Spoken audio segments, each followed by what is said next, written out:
welcome back to another episode of the Sista Brunch podcast. I am Fanshen Cox. I am the producer, host, co-creator of Sista Brunch.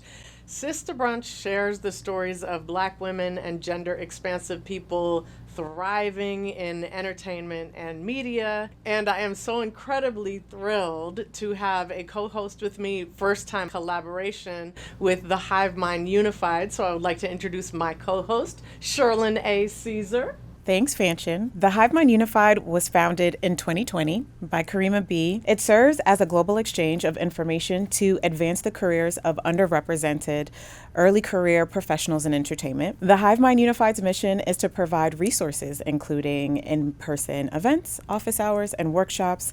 My name is Shirlyn, as you mentioned, Fanshen, and I am an Emmy Award-winning television producer that also serves as Director of Programs here at HiveMind, and we are pleased to be here. Can I just say, also, watch season 6 because you'll see Shirlyn's Emmy in the background for the whole episode, and we're so proud. Truly, we're so proud to have you on. Oh, thank you. You know, I take it out for the special folks like you. Yes, you are. Thank you so much. Yes. Thank you so much. But yes, at HiveMind, we believe the sooner you learn, the better equipped you'll be in the industry. So we also understand navigating the industry can be tough, and that change in entertainment is not going to happen overnight. So we're still going, we're still pushing. So we exist to walk you through the tactical and the soft skills to succeed. So check us out at the HiveMind Unified. We should say you all are kind of based in New York, kind of founded in New York, but you really travel all over the place, right? Founded in New York in 2020 during COVID. It's a very scary time. And Karima thought to herself, if we were in film school, Karima and I met at Syracuse University in grad school, film school.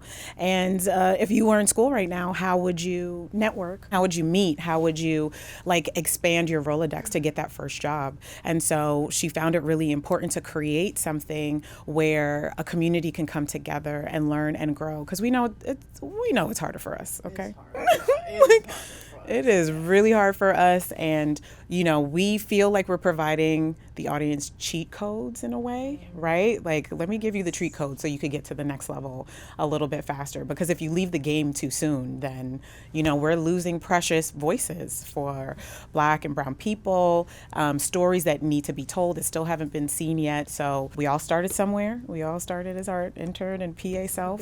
So I want you to succeed at that level so you can boost up to the next and next and next and next, and so we can all be at the top together. Just I love it. Signing checks, Sign the checks. I also love it because 2020 is actually a really important year for this film and this director that we'll be talking about. So we are honored to tell you about our special guest for this bonus episode, Ekwa Msangi. She's the writer, director of the award-winning and critically acclaimed feature film Farewell, Amor. Premiered in competition in 2020. So I'm feeling like that. Okay, there's a lot of Black History Month. We're looking at this history here. It has reached 98% on Rotten Tomatoes, which is extremely hard to do. Won the Sundance Amazon Producers Award, the New York Women in Film TV Directing Award, among many, many other distinctions. And was bought for distribution because I know we'll get into this, but for independent filmmakers, it's hard enough just to make the film, but to get it out in the world by these powerhouses in important places. IFC Films for North America, Mubi, which I also have to say I'm very excited about, right? This other place where we know we can get our work out, and Netflix Africa, which of course is so important for this film. And I think to all of us who want to tell more stories about the diaspora. Yeah. And more recently, the Criterion Collection. Oh my goodness, absolutely, yeah. Right, yeah, yes. Thank you. And which is a huge feat, yeah. Right, to be such a young filmmaker in the sense of this film to be your first feature. Yeah. Yes. On top of that, Ekwa has also directed for television, including for Disney's Growing Up docuseries, Star's sultry Three Women, and Hulu's Saint X season finale. And for Farewell Amor, Ekwa was awarded the Indie Spirit Award 2021, Someone to Watch, okay, because we watching. We watching. We watching. As well as becoming a 2020 Sundance Momentum Fellow, 2020 BAFTA Breakthrough, that's overseas, y'all, just so we understand. It's here and there, okay? Ekwa's everywhere, okay? Ekwa is currently in development on several feature projects, including a futuristic take on the Scarlet Letter, When She Woke Up with 30 West, The Dictator Hunters with Archer Gray, and an adaptation of Rebecca Walker's romantic novel, Ade, with K-Period Productions. Very important to talk about powerful Black women with K-Period. Okay. I love it. Okay. Also, I do have to mention, I'm so sorry because this is not on the script, but Huria Muhammad, who is the producer of Farewell Amor, is our season 5 guest too. So we get to talk about it a little bit on there. Well, with all that, welcome, Ekwa. Thank you for having me. Yay, we're so happy, so pleased. Okay, so let's jump in. So your film, Farewell Amor, tells the story of an immigrant family. Almost feels more relevant now. So tell us, did you know that you were making something, writing something, creating something that was timeless, that, we're still talking about it and is really, really relevant? I did not. I mean, not that I was writing it and being like, oh, this is going to die next week. But I learned early on in my filmmaking journey that it didn't work well for me to try to predict how American audiences would receive my work because my experience at least had been, at least when I was in film school, like nobody knew what I was talking about, or at least that's what they said. It's just like, oh, we don't get it. So, for my post-film school, my entire film journey had just been like to tell stories for, my mom, like the small little audience that I know understands what I'm talking about. And Farewell Amor was inspired by the relationship of an aunt and uncle of mine who had been separated for 24 years due to visa immigration issues. And this was sort of the what if story. What if they were actually reunited? In real life, they never were. So this was the aspirational story of those people, and I had just written it for my family. And I never really expected that it would resonate necessarily. Again, not like I thought like nobody will ever get this, but it wasn't what I was thinking about. So it was a really big surprise to see how many people felt that they could relate to it, even if they weren't immigrants, even if they weren't, people who had that kind of separation experience, or, but were just moved by the story or the music or the elements or, whatever it was. Like that wasn't an experience I'd ever had with any of my work before. So it was a beautiful surprise. So I thank you for saying that. That's really beautiful, the journey into a warm reception when this film was finally released. So tell us more what the Sundance experience was like then for you to write something so personal and for it to be received so. Wow. It was, so Huria and I had been developing and pitching this project since 2018, literally like the whole of 2018. We had gone to Tribeca, to IFP, which is also in New York. We had done a few Sundance labs where we were pitching. We probably saw like 100 different people over the year. And then 2019, we were at Sundance as part of their Catalyst program, where they pair filmmakers with investors. And we met a whole bunch of people, and we kept saying to everybody, like, yeah, we're, as soon as we get the money, we're shooting this film. We're going to have it next year at 2020 Film Festival. And everyone was like, wow, that's really ambitious. And we're like, you don't know us. Yes. And they were right. And they were like, okay. And, we probably had 35 meetings with all the everybody's, everyone whose name you've ever seen and any film credit. We had meetings with them and then got one email back. And it was like the one guy who was like, no, I really like your project. And we're like, all right. And, you know, we kind of had some dates and we're feeling each other out. And he was like, no, for real, I really like your project. And then that company sort of gave assurance to a number of other companies. We're like, no, we like them. And, you know, because it's a little bit of a marriage when you don't just hand you the money and walk away. Like, people are sort of invested, and you also want to feel them out and make sure, like, you want to work with them for several years. And I'm really happy that it turned out in the way that it did, because we were able to get producers on the project who had the experience of shooting a film and turning it around in a really short period of time, which was very hard to do. Mm-hmm. I was, you know, dragging myself into that movie theater, into that screening in Sundance. You know, I mean, I went up and I introduced the film, and I sat in the back row with my crew, and my body literally fell apart. Oh. Just was like, we're done. Mm-hmm. We got you here. Release. Good luck. Mm-hmm. I lost my voice. We had a press junket, and you know, we probably all had COVID at Sundance. Oh boy! Yes. Right. But it was such an amazing experience. We had wonderful screenings, and I mean, people weeping, which I was just like, wow, that is unbelievable to me. Yeah, and then the world shut down right after that. So, but we were able to, you know, I'm so grateful, because there are a lot of people who were premiering at South by or at Tribeca or wherever else, and that was completely virtual. So we actually got to taste like a real live audience, which for me personally, given my background, like I said, in film school, where nobody understood what I was talking about, it was a real. It was a huge validation to be like, wow, I didn't have to metamorphosize myself into someone else in order for people to receive what I was saying. I could just say it in my voice and have it be received.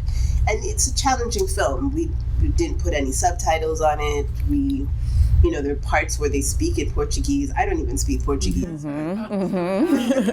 You know, it was important for the characters and for the actors too, who are very, you know, determined to people will understand us. They will meet us where we are needed to be met, and that actually turned out to be the case. So it was a wonderful experience. I'm so glad you talked about that investor piece, because we know that kind of intentionally Black women, Black gender expansive people have this imposter syndrome around the financing part, and yet we can know all the other pieces, and if we don't have that piece done, we can't get it made.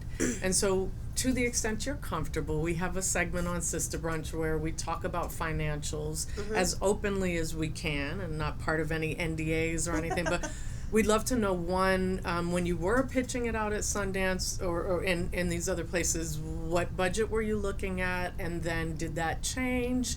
What did, you know, kind of how much did it end up costing? And then, because you've gotten distribution, are you able to talk about what that might mean in terms of an income for you now? Yeah, when we were pitching it for just under $1 million. I think we were at like 900,000, somewhere around there. And filming in New York? Filming all in New York, all in Brooklyn. Wow. And you know, Pri and I have been working together for a while, and we had our, you know, Black TV and Film collective. So we also had the, like, if we need to do this on our cell phones kind of version on like a few weekends for several weeks. Like, we had that version, which we'd prefer not to have to, you know, that's like break the glass in case of an emergency version. And then like the investor version was about 900,000, somewhere around there. Okay. I think we ended up shooting the film for about like 1.2-ish. We weren't a union film, and so we were able to do that. Had we secured an A-lister actor, we probably would have had to raise the budget quite a bit more. And change the whole story and had to put Julia Roberts in as the mother. We're so glad that, I mean, not that wouldn't have, you know, No, she had no space in our film. But not her, but love you, Julia Roberts, but not this film. Yes. Yeah, so we were intent on keeping it as low budget as possible so that we could make the film that we wanted to make. Yes. However, it took a toll on me personally. Like, I was physically, like, crippled. Yeah. Because it was exhausting. Okay. I don't know that I would be able to do that again. When you say that, the fact that you were so tight on the budget, right? Because so, for example, putting your own stuff in it, you're doing the costumes, or you're doing everything, right? I was taking the train to the set, and so it was early morning where I'm not really awake, and I'm just like, I just need to get off at the right stop because I can't afford to miss my stop and then have to come back, and that's, because we couldn't afford for me to take an Uber to set, for example. Things like that, which seem like, the diva life, but it actually, it's taking care of your talent. So we would probably do it a little differently. Okay. Yes. It's also a plus if you have a lower budget, because, at least for your investors, because then they feel like they can get their money back faster. Yeah. Now, because of the pandemic, we weren't able to have the release that everyone had planned for, which is like the theatrical release, and you make a bunch of money there, and then you take it to your digital outlets, and then make more money and put it on planes and blah blah blah blah blah. We went basically straight to digital, and it was hard to find a distributor, even though there was so many people who loved the film, but because Denzel Washington wasn't in it, a lot of people just didn't feel like they knew how to market the film. And so it was a lot of like, we love it, but we're not going to buy it. So, by the time we got IFC together, it was, and they came on with a lot of love, and they distributed with a lot of love and respect for the work, which was great. But we're not making any money back from it yet. It will probably be a few years. Yeah. Okay. Yes. Okay. Yeah. We here to help change that. We're getting the signal that we have to wrap it up. We have a signature Sista Brunch question, which will kind of ask you. You are sitting down to a Sista Brunch with your younger self. What are you both eating? What are you both drinking? And then what do you tell her? We are eating some wonderful seafood. I'll go with some grilled tilapia. Why not? Ooh, nice. We are drinking. Why not a mango juice? I'm not an alcohol. I don't do alcohol, so something delicious in a fruit juice, or a fruit cocktail of some sort. Some sparkles in there. And what would I say? It's worth the wait if you can figure it out. Not everybody can figure it out for any number of real reasons. And there is so much pressure in our industry to come out, fabulous and have all the things right away and all the red carpets and, that kind of thing. And I don't know that works for anyone, or that is what actually happens for anybody, but certainly not for us in general. But there is value in having to take the time to build, find your voice and build your audience and build your confidence to speak your voice to your audience, and figure out how to build your own website and do your own social media and all of the grind. Make a podcast. Yes, I had a podcast. Yeah, all the grind work that yeah. gets you to the place, so that when you're there, things are built in for you. there is no imposter syndrome at that point, because it's like, I've you've done it this. all. I've been the grip and the gaffer and the catering and the hair person, and I know what it is, and I can have respect for those people as well, because I know how much work it takes. Yeah. Thank you so much. We get to do a Q&A with you, so we'll add that to our bonus episodes, and you'll get to hear lots more from Ekwa Msangi. Thank you so much. Thank you for having me. Thank you. We are back after the screening, and Ekwa, I'm curious, the film came out in 2020, it is now 2025, to still be talking about this beautiful, wonderful film that you've put out into the world. How does it feel 5 years later to still be sharing it with audiences? Oh, it's so special, because, as you know, in 2020, we weren't able to do any in-person screenings, and so it's a gift to be able to still talk about it. And one of the things that inspired me as I was working on this film, working on the script, was in Trump's first season, the first season of Trump. Just like all that was being said about immigrants and what they were taking from America. And I was just feeling like immigrants give so much to America and wanting to like really showcase that. So in this season of Trump 2.0, it feels like a wonderful conversation to revisit. I do want to thank you for that, because as a Haitian person in America, we were specifically targeted and attacked in season 1 and now currently in season 2. So I appreciate work like this that changes the story of how we add to the fabric of this country and do not take away. So I want to transition really quickly. At the HiveMind Unified, we like to ask our guests, what resources as a creative really that you pull from, learn from? Maybe it's a book, maybe it's a quote that has really continued to inspire you. You know, I can't think of one particular thing. I will say, though, that I do visit a lot of YouTube videos. Yes. You know, just to even, like, remind myself of stuff. You know, as a director, you don't work on set every day all the time. You know, there's, like, big gaps in between jobs. And sometimes when you're in it, you don't really have the time to think about what's inspiring me in this moment. So being able to just do research on directors that I love, you know, looking at all of Ava's, you know, she's done so many conversations and interviews, and being able to like listen to those and what her experience has been, or Ryan, or, you know, anybody that I admire, or, you know, just looking up DPs that I love and sort of works that they've done. And there's a lot of films out there that have like sort of behind the scenes, and we're interviewing, you know, this person that you wouldn't normally speak to. Deep dive. Yeah. That's actually been a really wonderful resource for me. Oh, excellent. I love that. Well, Ekwa, thank you so much. Thank you. Forever fan. I'm a forever right here. Thank you. So thank you for joining us at Sista Brunch and at the HiveMind Unified. Be sure to follow us, look us up on IG, and we look forward to meeting you next time. Bye.